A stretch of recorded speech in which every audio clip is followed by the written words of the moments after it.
You may be familiar with the opening line of famed author Daphne du Maurier's Rebecca. Last night I dreamt I went to Manderley again. The Gothic classic explores timeless themes as readers navigate the bubbling romance-turned-sinister thriller.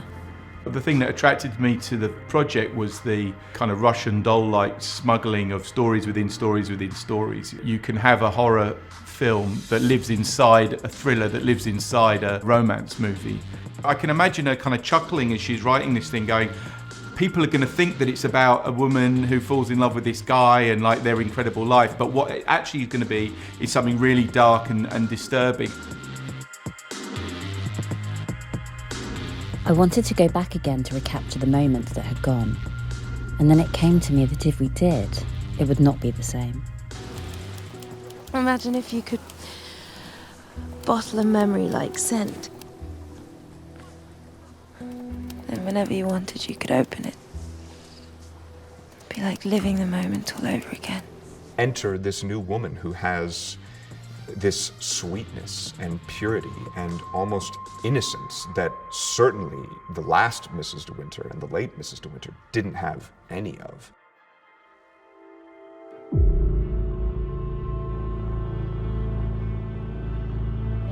Du Maurier always said that Rebecca was a study in jealousy. Mrs. Danvers runs the house and has been for the last sort of year or so while Mr. De Winter has been absent. And she's quite a formidable character and woman, and she is fiercely loyal to the first Mrs. De Winter, to Rebecca. And she laid an emphasis on the words, this wing, as if suggesting that the suite where we stood now held some inferiority. Oh, you can't see the sea from here. No, you can't. Oh, should Mr. De Winter ask for his old wardrobe, I'm afraid you must tell him it wouldn't fit here. The rooms on this side of the house are much smaller. This wasn't his bedroom before? Oh, no. No. Mrs. De Winter's rooms were in the West Wing. Sometimes I felt like Rebecca was as real to me as she was to Mrs. Danvers. I think Mrs. Danvers, it could have been her. She could have married somebody like Maxim De Winter, but didn't, and ended up as a servant. And I think that's a great, not her tragedy, but that's her rage. Glad you're here, Mrs. Danvers. I'll never remember all this. Oh, I'm sure you won't disappoint him, madam, if that's your concern.